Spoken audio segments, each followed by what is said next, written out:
Olá, turma.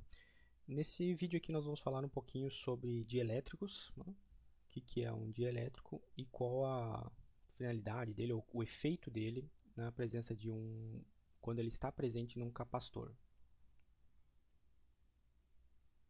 Tá? Um dielétrico nada mais é do que qualquer material isolante, né? O dielétrico ele é composto, ele é um material isolante.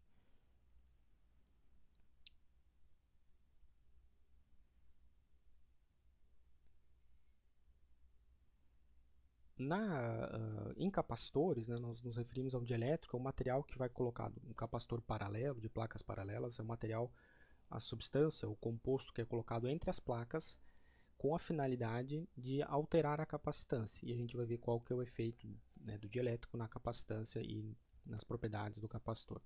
Mas um dielétrico, ele é simplesmente um material isolante, qualquer material isolante pode ser utilizado como um dielétrico de capacitores, por exemplo.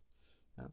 E um material isolante, nós sabemos que a característica do isolante é que ele tem os elétrons desse material, eles estão presos aos seus átomos, então ele não tem uma mobilidade das cargas elétricas, né? A mobilidade das cargas elétricas nos átomos ela é baixa, né? Diferente dos materiais condutores que tem uma alta mobilidade da carga elétrica nos seus átomos, né? Nos materiais condutores, os elétrons livres do átomo, eles conseguem se movimentar de um átomo para um átomo vizinho, né? Isso cria a mobilidade do elétrico e caracteriza ele como um condutor. Tá?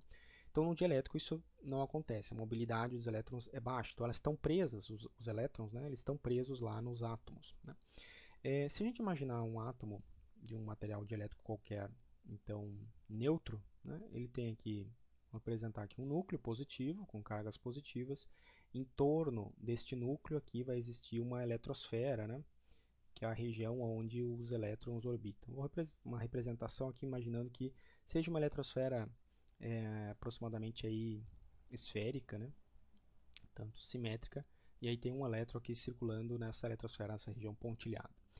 Bem, esse átomo aqui então ele está eletricamente, a gente diz que eletricamente esse átomo aqui ele é neutro, porque ele tem a mesma quantidade de cargas positivas e a mesma quantidade de cargas negativas. Portanto, a carga total, chamar a carga total que existe nesse átomo aqui, ela é nula. Porque eu somo os prótons e os elétrons, a quantidade de cargas positivas, né? Seria a quantidade de carga elementar positiva menos a quantidade elementar da carga do elétron, e isso é igual a zero. Portanto, eles têm a mesma quantidade de prótons e elétrons, ou seja, a quantidade de carga total aqui, né, é nula, é 0 coulombs, né, não tem um excesso de um tipo de carga ou de outro. Se esse átomo neutro ele estiver aqui, vamos dizer que na região que ele está, não existe um campo elétrico externo, ou o campo elétrico externo aqui ele é nulo, no espaço onde esse átomo está, né? Então a molécula pode ter esse comportamento aqui simétrico. Né? Agora, se existir um campo elétrico, vamos supor que exista um campo elétrico externo, certo? Dado por este vetor aqui. Então, um campo elétrico externo. E eu colocar esse mesmo átomo neutro, eletricamente neutro, na presença desse campo elétrico externo, né? O que acontece? Qual a tendência aqui de acontecer com esse átomo? Mesmo ele sendo eletricamente neutro, a sua eletrosfera ela tende a ser deformada, né?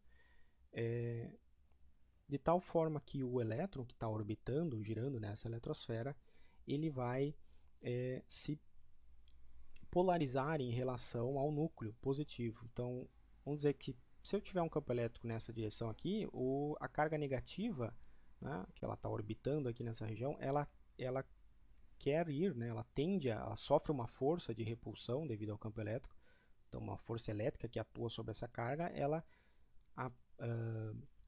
tende a empurrar essa carga elétrica aqui nesta direção, né, na direção oposta, né, a força elétrica que vai atuar sobre essa carga é igual a carga vezes o campo elétrico. Né? Se a carga é negativa, então a força ela vai ter um sentido contrário ao campo elétrico. Da mesma forma, o núcleo, a carga positiva, ela tende a sofre uma força no mesmo sentido do campo elétrico. Então isso gera aqui uma separação, uma tendência de separação. A força elétrica aqui na carga positiva, vamos dizer que ela vai ter esse sentido, e na carga negativa ela vai ter esses sentidos opostos, né? Devido à ação do campo elétrico externo, uma presença de um campo elétrico externo qualquer, né? Então isso aqui causa uma separação aqui no átomo, né, de um material isolante, da carga positiva e do seu elétron correspondente, aquele próton lá no núcleo, né? Isso não é uma separação das cargas, não quer dizer que essa carga aqui ela saiu desse átomo, ele continua sendo um material isolante, ou seja, o elétron está preso ao átomo, ele não consegue sair desse átomo aqui, né? Assumindo que esse campo elétrico ele não é suficientemente alto para que conseguir tirar esse elétron aqui dessa órbita, né? Então ele continua como material isolante. Então esse elétron ele não tem mobilidade, mas ele foi deformado. A órbita dele, melhor dizendo, foi deformada. E isso aqui é o que a gente já havia falado em aulas anteriores, aí, é o que ocorre uma polarização do átomo, né? De tal polarização porque eu estou separando, né? Tem estou colocando mais cargas positivas aqui numa direção do que na outra. Então essa polarização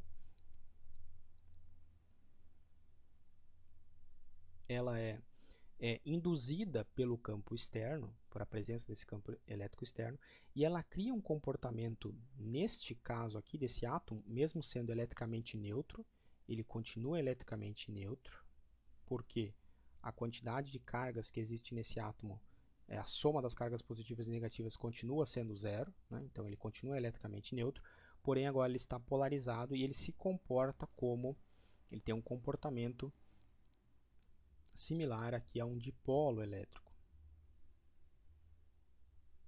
certo? Um dipolo elétrico onde a gente tem então um dipolo, ele é formado por uma carga positiva e uma carga negativa, separadas por uma distância d. Aqui eles estão separados por essa distância. A molécula polarizada do material isolante ele tem um comportamento similar, né, de um dipolo. A gente forma um dipolo artificialmente devido a essa presença de um campo elétrico externo aqui, atuando, influenciando modificando essa molécula do átomo do material isolante qualquer, né? Vamos supor, vamos pegar aqui como exemplo uma animação, né, que a gente tem aqui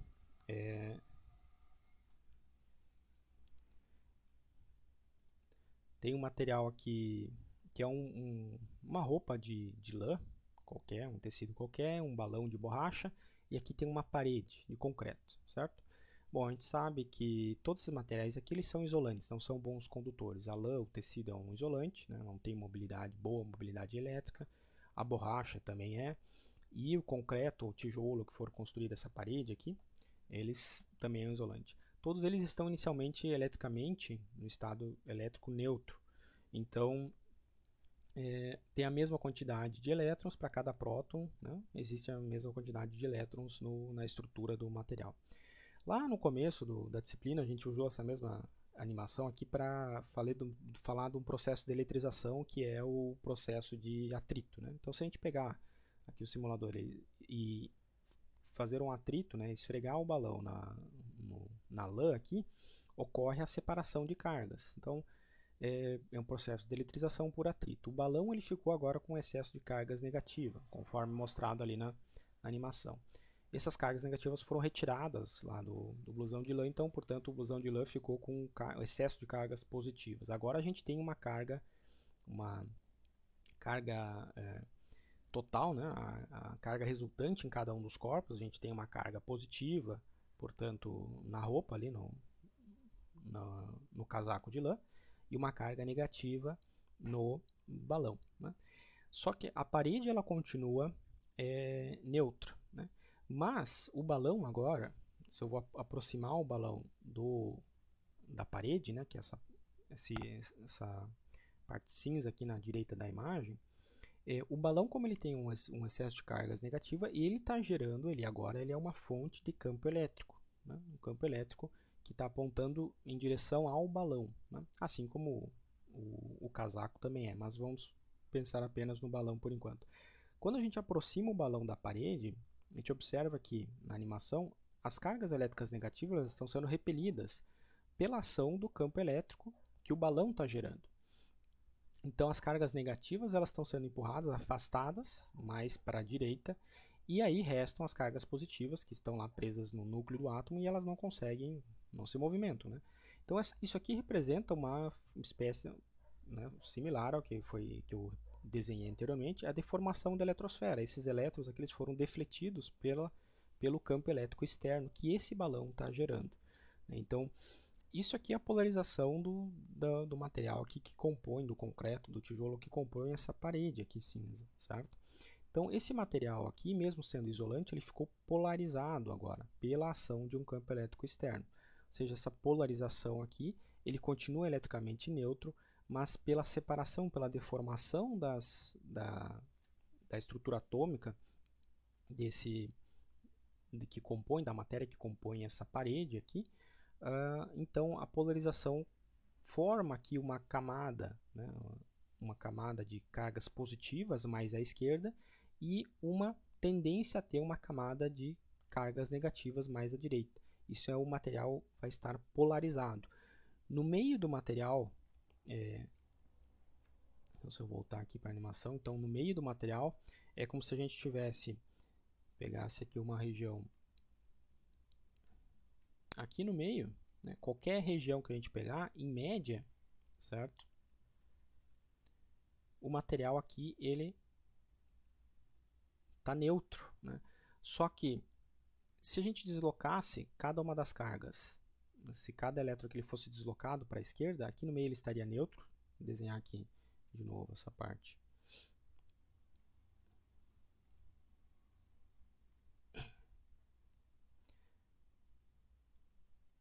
E aí eu ficaria com cargas positivas aqui desse lado, né, do material isolante.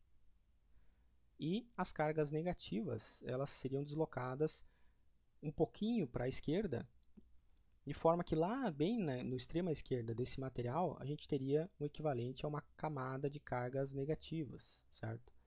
Mas aqui no meio, né, no centro, a gente continua tendo para cada próton um respectivo elétron, né? Então, no meio do material, ele continua com com um comportamento. Deixa eu desenhar aqui outros. Então, tem a carga positiva, positiva, positiva, positiva, positiva,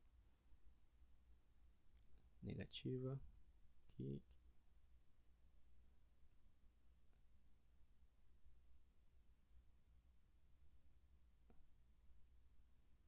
Então aqui ele continua, todo o material em si ele continua eletricamente neutro, né?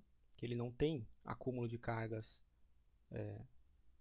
mais cargas negativas ou positivas. Mas principalmente aqui no meio a gente vê que ele está eletricamente neutro, se a gente olhar microscopicamente o material, né? Mas como um todo ele continua neutro. Porém, se a gente olhar só uma camada bem próximo aqui a essa extremidade direita, a gente tem esse acúmulo de cargas positivas aqui, né? Que é como se fosse uma camada, então uma fina camada de cargas positivas, vamos chamar aqui de mais Q, né? E lá na outra extremidade a gente tem uma fina camada, esse acúmulo aqui seria essa região aqui do material, não ficou muito claro aqui de ver, seria essa região aqui extrema, ela teria como similar a uma fina camada também de cargas negativas, né? Então a gente teria aqui à direita desse material uma fina camada, a mesma quantidade de cargas, porém negativas. E no todo, então, né, no material como um todo, no corpo, no objeto como um todo, ele continua eletricamente neutro, porém com esse comportamento de polarização, ele tem aqui uma camada de cargas positivas em uma extremidade e uma camada de cargas negativas na outra extremidade. Isso gera o que a gente chama de um campo elétrico induzido dentro desse material. Então, dentro desse material aqui, ele é um material isolante, certo? Só que agora dentro dele, mesmo ele estando eletricamente neutro, existe um campo elétrico. Por quê? Porque desse lado eu tenho um acúmulo de cargas positivas e desse lado há um acúmulo de cargas negativas. Então isso gera dentro do material similar a um comportamento de placas, como se a gente tivesse uma fina camada aqui de cargas positivas e uma fina camada de cargas negativas. Isso aqui é muito similar ao que a gente viu em duas placas condutoras de cargas opostas, né? Quando elas estão separadas a uma distância. E a gente tem um campo elétrico estabelecido entre essas placas, né? E a gente viu que esse campo elétrico ele é uniforme, constante. A gente deduziu isso para duas placas. Mas aqui, o único efeito que a gente quer analisar é que esse material, por essa separação, essa polarização, melhor dizendo, de cargas, ele gera, ele é criado aqui dentro do material um campo elétrico que a gente vai chamar de um campo elétrico induzido. Certo? Ele é induzido por que a gente chama de induzido? Porque esse campo elétrico, primeiro, essa separação de cargas aqui no material isolante, né, ele só está ocorrendo porque existe um campo elétrico externo. Nesse caso aqui, nesse desenho, o campo elétrico externo, ele é devido a este balão aqui, né? Então, a gente tem um campo elétrico que o balão está produzindo, nesse ponto, por exemplo, tem um campo elétrico, aliás, apontando em direção às cargas negativas, né? O balão está carregado com carga, vamos dizer, menos Q aqui, total de cargas menos Q.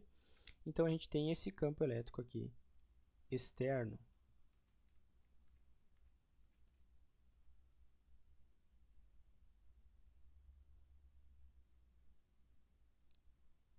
Atuando nessa direção, gerando essa polarização do material isolante, né? Só que dentro do material isolante, né, devido a essa separação de cargas, gerou um campo elétrico induzido, né, que ele é oposto em sentido, nesse caso aqui, ele é oposto ao campo elétrico externo, ou campo elétrico indutor, a gente pode até nos referir, né? A questão aqui que eu quero destacar, né, é que esse material isolante, mesmo continuando eletricamente neutro, ele está produzindo, devido ao efeito da polarização, dentro dele ele está produzindo um campo elétrico induzido, que a gente chama. Tá? E isso aqui, a gente pode dizer que um dielétrico, que é esse material isolante, ele pode ter esse comportamento quando ele está exposto a um campo elétrico externo, que polariza ele, que leva ele a ter este comportamento de polarização, né?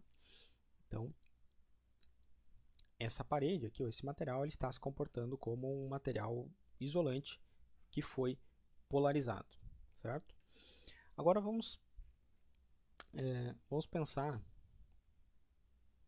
voltar para aquele nosso exemplo do capacitor, ou melhor dizendo, de duas placas paralelas carregadas, né, que a gente pode também nos referir a ele como um capacitor de placas paralelas. Nós vamos imaginar aqui que nós temos duas placas agora condutoras,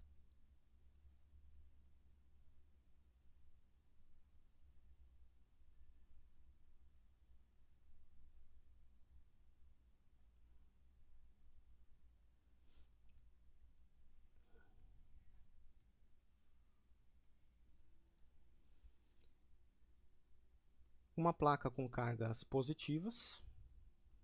Então vamos dizer que aqui nós temos, lembrando, vamos dizer que a densidade de carga aqui é uma densidade de carga sigma positiva, né? Lembrem o que é densidade de carga, né? Se a gente tem uma placa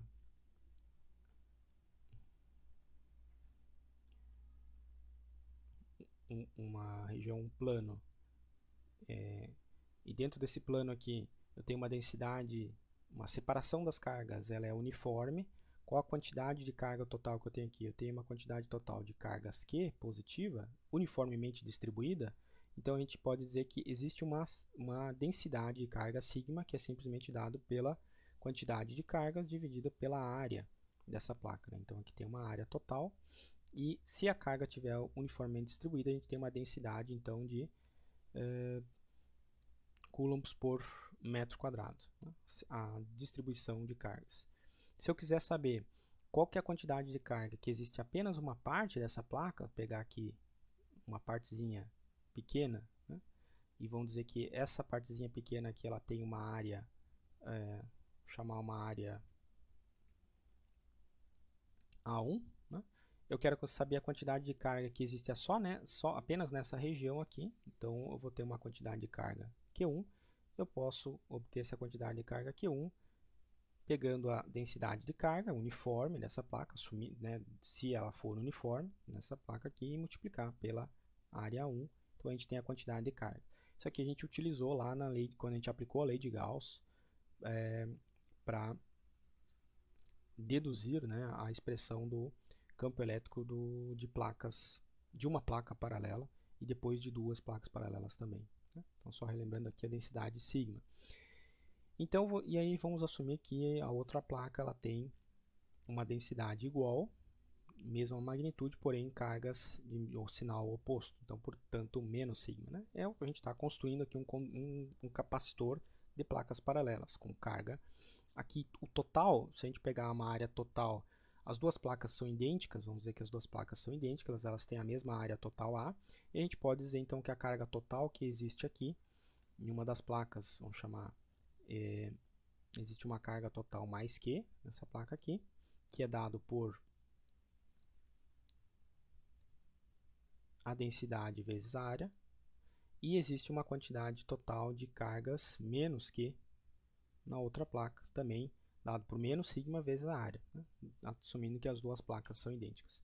Entre as duas placas, né, a gente já viu isso anteriormente, existe um campo elétrico uniforme, constante, que tem essa direção aqui, representado por essa linha de campo, e o valor do campo elétrico aqui dentro do capacitor de placas paralelas, né, ou simplesmente de duas placas condutoras carregadas, ele a gente já viu também que ele depende da densidade, dessa densidade sigma, dividido por ε0. Se o que existe aqui entre as duas placas for o vácuo, certo? Então aqui, quando não existe nada entre as duas placas, a gente tem o campo elétrico dado por essa, simplesmente a densidade sigma dividido por ε0, nos dá a intensidade do campo elétrico em qualquer ponto entre as placas. E fora das placas, a gente viu também, só relembrando, acima, né, placas infinitamente com dimensões aí, laterais muito maiores do que a separação entre as placas, portanto a gente pode assumir como placas idealmente infinitas, né, com bordas infinitas. Fora dessa placa aqui, o campo elétrico em qualquer ponto, acima ou abaixo dessas placas, o campo elétrico é nulo, né, ele se anula. A gente só tem o campo elétrico uniforme, independente da distância. Mesmo se a gente estiver muito perto da placa positiva ou muito perto da placa negativa, o campo elétrico ele é constante, ou aqui no meio, né, o campo elétrico é constante dado por essa expressão aqui. Tá? Agora vamos pensar o seguinte, vamos só dizer que a gente tem, bom, essa configuração, tá, das placas, são placas aqui ideais, então, infinitamente largas, né? Então placas infinitas, e a separação entre elas vamos chamar de uma distância d, certo? A distância entre as duas placas é uma distância d. Bem, vamos chamar aqui, simplesmente por questão de diferenciar as cargas que estão na placa, certo? Como são placas condutoras, vamos dizer que as cargas elétricas que estão nas placas condutoras, vamos chamar elas de cargas livres. Por que cargas livres? Porque elas estão livres para se movimentar pelo condutor. Se a gente tiver essas placas conectadas, ou um capacitor conectado a uma fonte elétrica, a um circuito elétrico, elas estão livres para se movimentar dependendo da diferença de potencial que é aplicada ou do circuito que for fechado aqui, conectando essas placas a outros elementos, né, por exemplo. Então, vamos simplesmente dizer que as cargas positivas que estão nessa placa superior aqui, eu vou dizer que elas são cargas livres, porque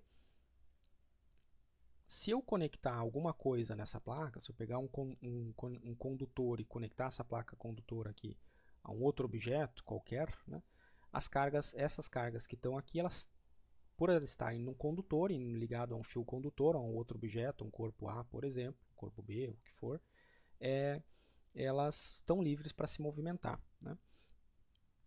Da mesma forma, as cargas negativas que estão aqui, elas, por estarem no material condutor, elas também são livres para se movimentar. Então, vamos chamar aqui de cargas livres. Então, eu tenho a mesma quantidade, porém cargas livres positivas e cargas livres negativas na placa aqui de baixo. E aí vamos dizer que essa densidade de carga que eu chamei de sigma, também eu vou usar o mesmo subscrito aqui para diferenciar aqui.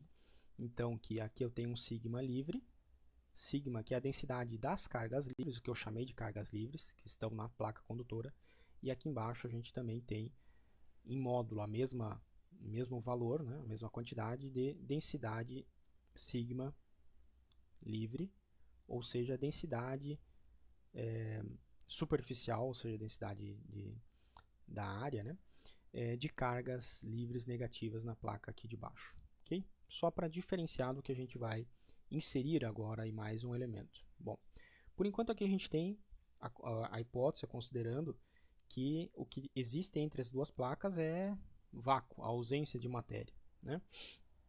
Se agora a gente inserir um material entre essas duas placas, e eu vou colocar um material isolante, então vou redesenhar aqui a princípio as duas placas, tá? E a gente vai colocar agora entre as duas placas um material isolante que eu vou chamar de um dielétrico, né? É um material dielétrico. Deixa eu ver aqui que cor que eu vou usar, um laranja aqui.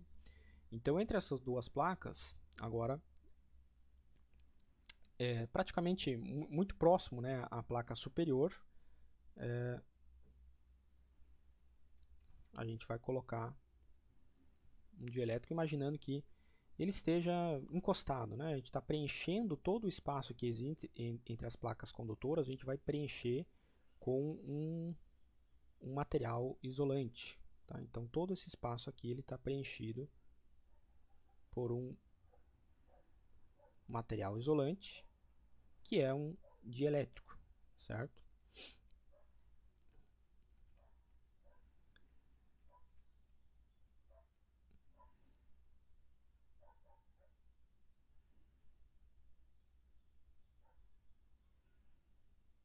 Então, todo esse material ele foi colocado entre as duas placas e a gente continua com aquela situação. Bom, essas minhas placas, a gente está supondo aqui que elas tinham a quantidade de cargas livres, né, o que eu chamei de mais que livres. E, bem, essa placa eu não conectei nada. Ela está encostada num isolante, então as cargas livres aqui elas não podem passar para o isolante, porque o isolante não permite a circulação de cargas. Eu não conectei essas cargas a nenhum outro corpo, então a mesma quantidade de cargas livres continua aqui nessa placa, na placa superior.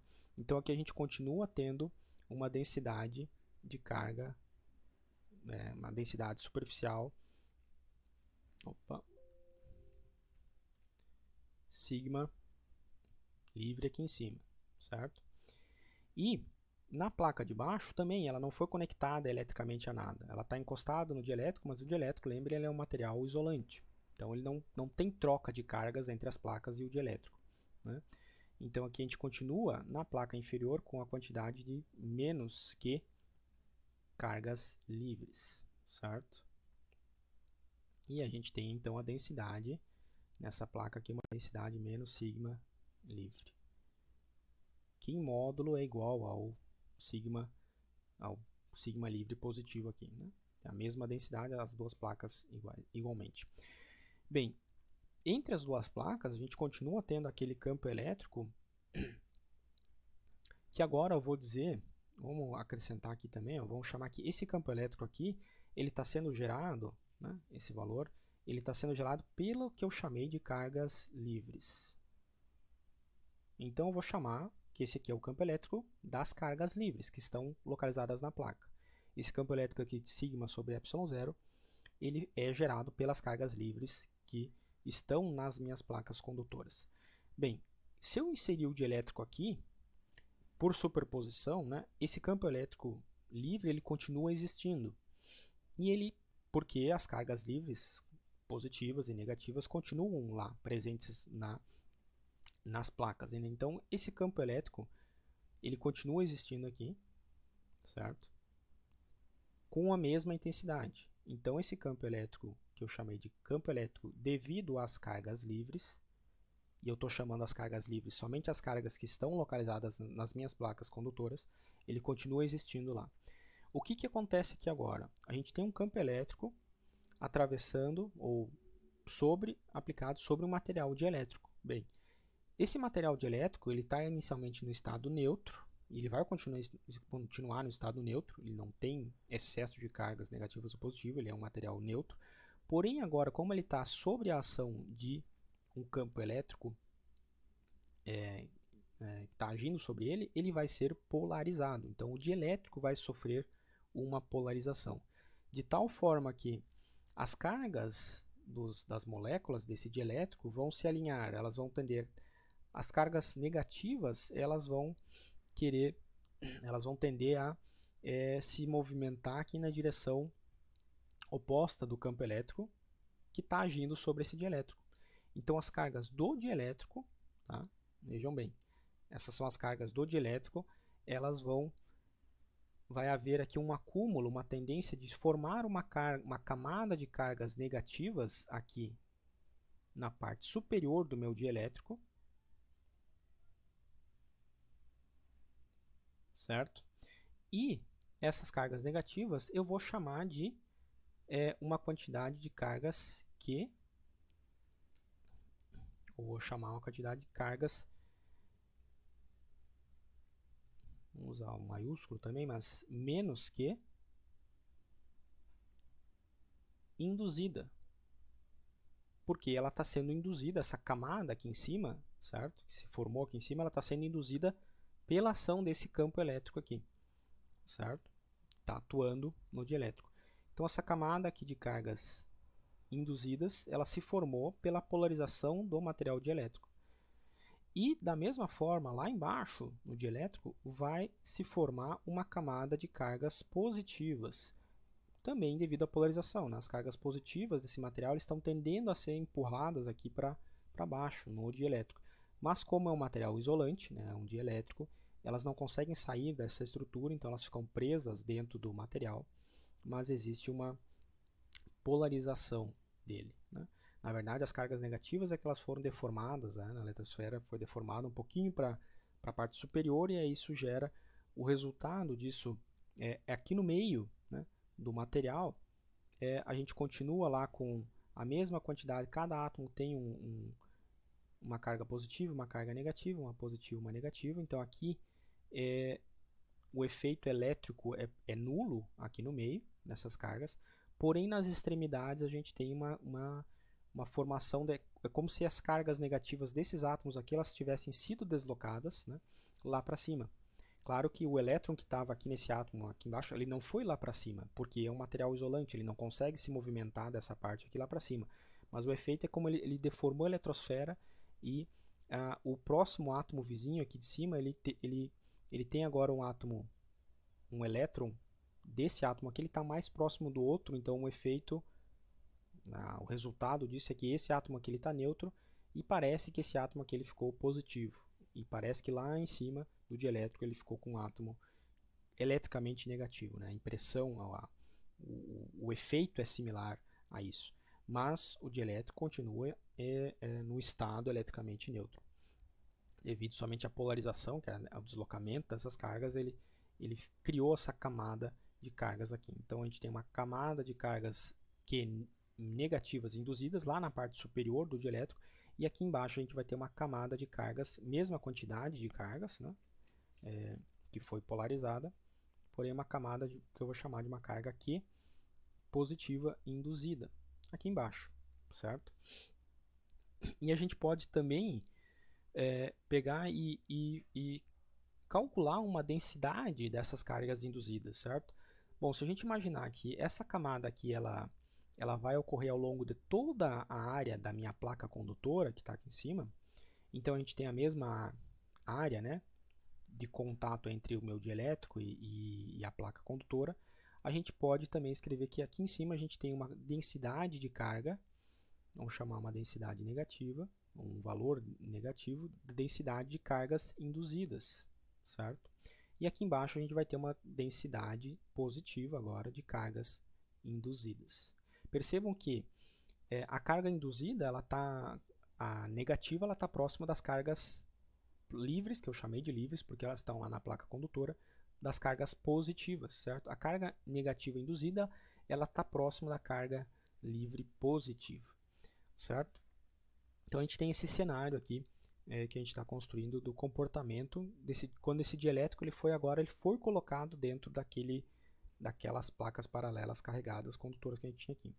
Ele se polarizou, formou essa camada de cargas negativas aqui em cima, essa camada de cargas positivas aqui embaixo.